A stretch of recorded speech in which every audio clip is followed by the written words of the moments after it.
Hi mga kaulang! Welcome back to Chel's Kusina. I hope everyone is doing great and staying healthy. Kanina, nag-scroll ako ng social media. Naghahanap ako ng recipes na pwede kong gawin at pwede kong i-share sa inyo. Nakakita ako ng recipe ng banana bread sa Food Network at mukha naman siyang masarap. Since meron akong mga bananas na ripe dito, kaysa itapon ko sila at maaksaya, itatry ko tong recipe na to at gusto kong samahan niyo ko. Halika, mag-bake tayo!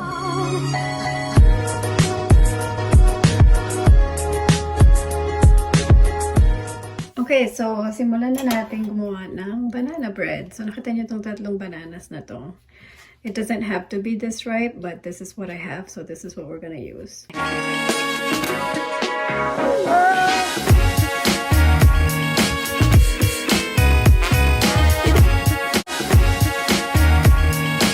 When you're making banana bread, mas maganda yung mas ripe kasi mas matamis at saka mas madali na siyang maluto. So, at this point, I'm gonna mash them just using a fork.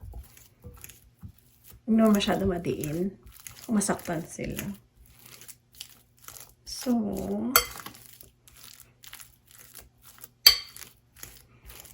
mash lang natin yan. Bananas are good with fibers. So, try, guys.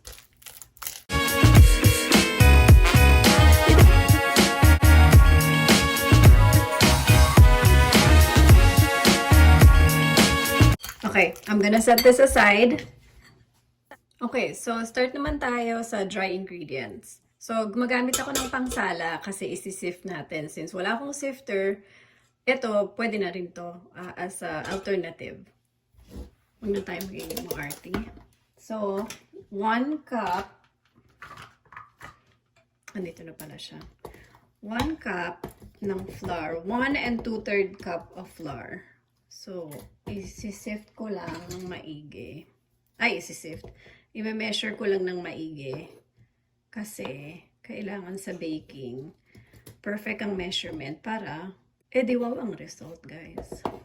So, 1 cup and 2/3. So, dalawang 1/3. So, medyo masikip sila, no? So, medyo igaganito ka lang ng konti.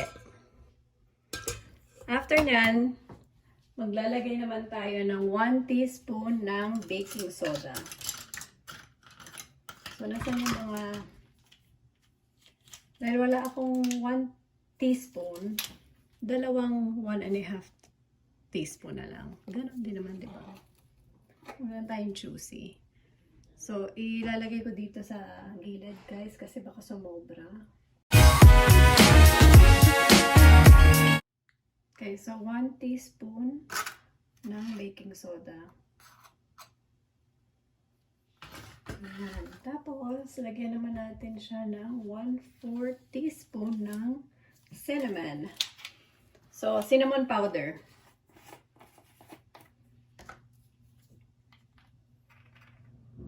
Yan, lagyan mo yan dyan. Tapos, isi-sift na natin siya. So, pag nag-sift tayo, isara muna natin to.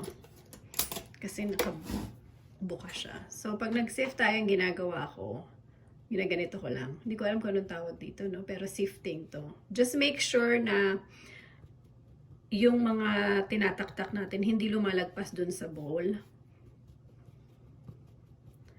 Yan. Eventually, magsasama-sama rin sila. Kailangan mo na nilang dumaan sa ganitong process. Just trust the process, guys.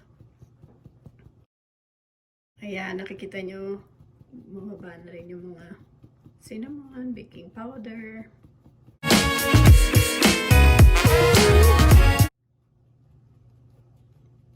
You know, I forgot to put half a teaspoon of salt. So, better late than never, guys. So, yan natin, no? Yan. Para mag-combine lahat sila. So, i-sift ko lang. Continue ko lang i-sift. Ayan.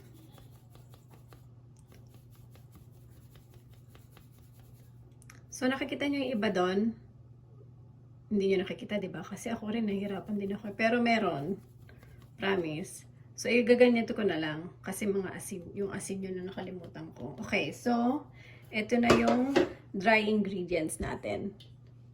Okay, after the dry ingredients, i-show ko naman sa inyo yung gagawin kong another kailangan para sa banana bread. So, mag-break lang tayo ng itlog. Ano ba to? Hard-boiled egg ba to, guys? Oh my gosh! Tanggalin ko lang yung shell kasi may naiwan eh. Grabe. Kala ko sisiw na yung lalabas. O sige, gamitan na natin ito para ito panigurado. Ayan, perfect. Okay, set lang natin. So, 2 eggs. Tapos, ang gagawin natin dyan, maglalagay tayo ng 1 cup granulated sugar. Taray, granulated. White sugar lang. Dali nahirapan ako. So, ililipat ko siya dito. So, again, guys, make sure exact ang measurement. Kung hindi masarap yung gagawin natin. So, hindi to advisable para sa mga diabetic. No? Kita nyo yung sugar, guys. 1 cup. Okay. 1 cup and 2 tablespoons of sugar. So, dahil hindi pa sapat yung 1 cup, dagdagan pa natin ng 2 tablespoons. Ayan. And then, ang gagawin dyan, i-whisk natin hanggang fluffy. So, siguro that will give us probably about 10 minutes na ganito lang yung gagawin. Okay, so after 5 minutes of whisking it, ganito na yung consistency niya. Medyo creamy na siya. Pero kailangan pa nating i-whisk pa more kasi para mas fluffy yung result.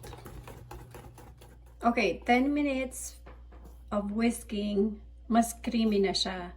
Bakit natin ginagawa to? Para mas maging set at saka mas maging firm yung structure ng banana bread. So after whisking that, I'm gonna put 1/2 cup of canola oil. We can do vegetable oil.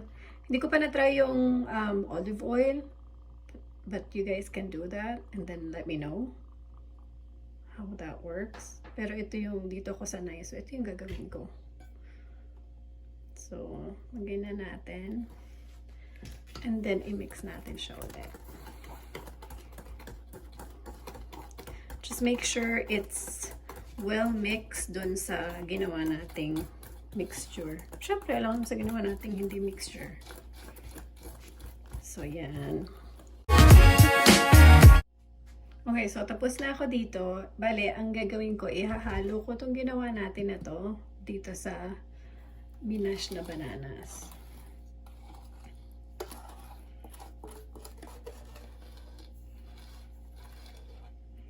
I'm gonna... Okay. Kuha lang ako ng spatula para makuha natin lahat. Okay. Yan ang itsura niya. Tapos, ifo-fold ko lang. Oops. Wait. Tanggalin ko lang tong fork. And then, ifo-fold ko lang yung bananas. Okay, so since nahalo na natin yung mashed bananas, pati yung mixture na ginawa natin, maglalagay naman tayo ng 2 tablespoons ng sour cream.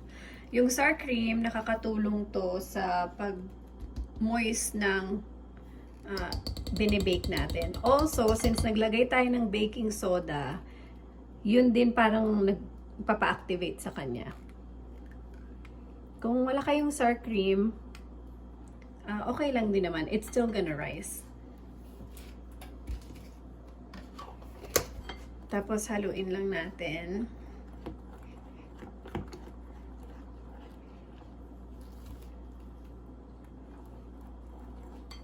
Okay, so paglagay natin ng sour cream, maglalagay naman ako ng vanilla extract.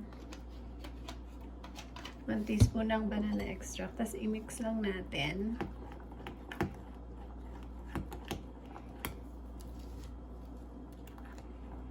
Yan. Tapos, after nyan, ready na tayong ilagay yung dry ingredients. So, dahan-dahan lang natin para hindi mabigla. Para well combined lahat ng ingredients.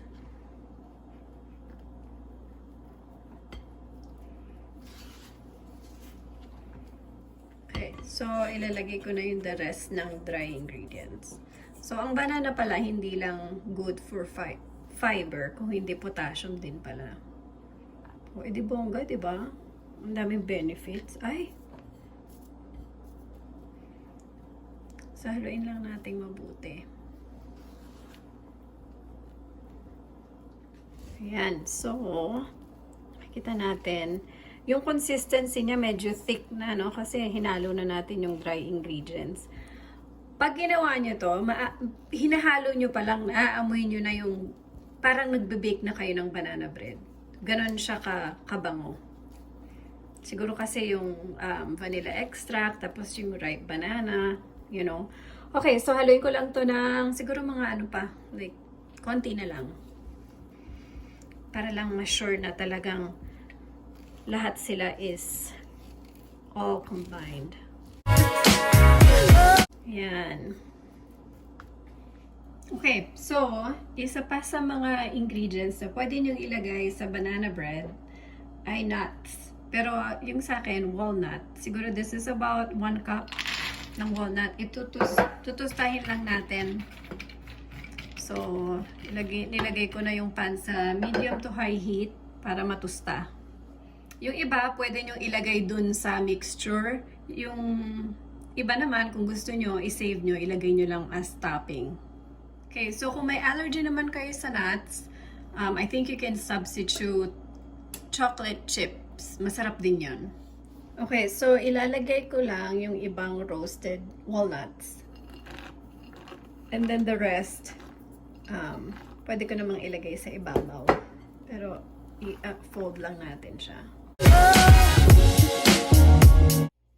Okay, so tapos ko nang ma-mix lahat. Iset aside ko lang to kasi i-ready naman natin yung baking pan. So, what I have here is 9x5 baking pan. Mukha lang siyang malaki, no? Pero maliit naman siya pag sa personal. So, usually, ang ginagamit natin pag nagbe-bake is yung mga cooking spray or baking spray para hindi naninikit yung binibake natin. Since wala akong ganun, ang gagawin ko is, actually, ang ginawa ko, nag-melt na lang ako ng 2 tablespoon butter. And then, ang gagawin ko, ibabrush ko na lang siya all over para hindi manikit yung banana bread. So, brush natin all over. Tapos, make sure all the sides makuha nyo kasi kung hindi, didikit yung, hindi maganda yung pag tinanggal nyo sa pan, magdidikit-dikit sila. So, I just want to show you how. And then, naglalagay din ako ng parchment paper sa ilalim. Ayan, nag-cut out na ako.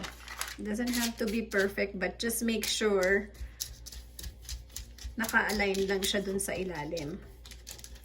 So, lagay ko pa.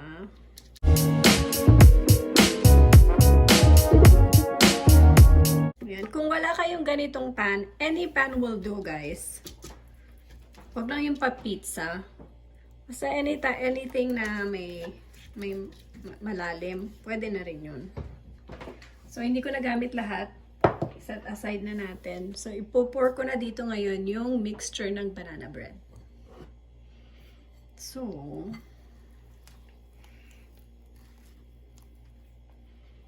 I just want you guys to see it.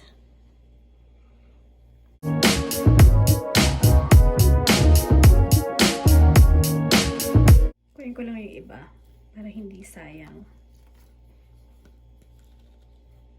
Ay, perfect. Yan. Oops. Huwag na. Ayan. And then, nakita nyo, may natira. So, lagay ko lang siya as parang decorations or, you know. Kasi maganda yan pag umalsa. Makikita nyo yung nuts sa taas. Okay, so ready na nating i-bake to. Again, nag-preheat na ako ng oven for 350 degrees. We will bake this for about 40 to 60 minutes. Pero i-check natin siya mga nasa halfway. Mga nasa 30 minutes, ganyan, 45. Para lang makita natin kung nasusunog ba or ano. Okay? Okay, this is 60 minutes sa oven, 350 degrees. So, itatanggalin ko na ito. It's really hot.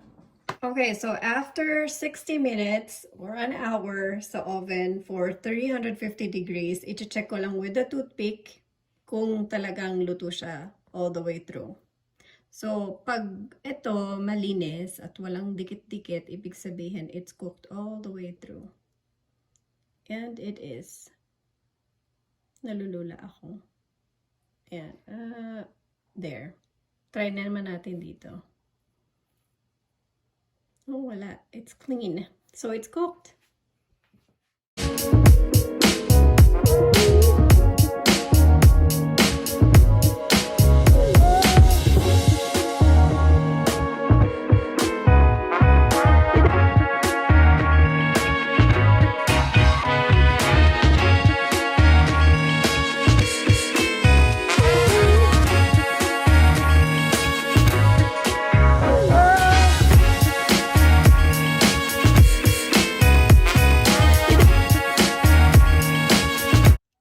Okay, so itry na natin tong banana bread. Ang kinuha kong part yung nasa dulo kasi ito yung gusto ko, tsaka yun yung medyo may crunchy.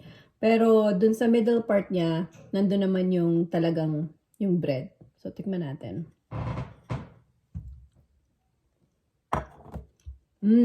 It's really moist. Tsaka talaga malinamnam siya. Masarap. Yung sugar na nilagay natin kaninang napakarami, it doesn't really taste so sweet. Parang everything is just balanced. I suggest na itry nyo tong recipe na to kasi sobrang sarap. Also, if I'm gonna rate this from scale of 1 to 10, I'll rate this as like 9 kasi sobrang sarap niya. Okay guys, I hope you guys like this video and thanks for joining me making this banana bread, and please don't forget to like, share, and subscribe and click the notification button para lagi kayong updated sa mga susunod ko pang recipes. And always remember, inhale love and exhale gratitude. Bye!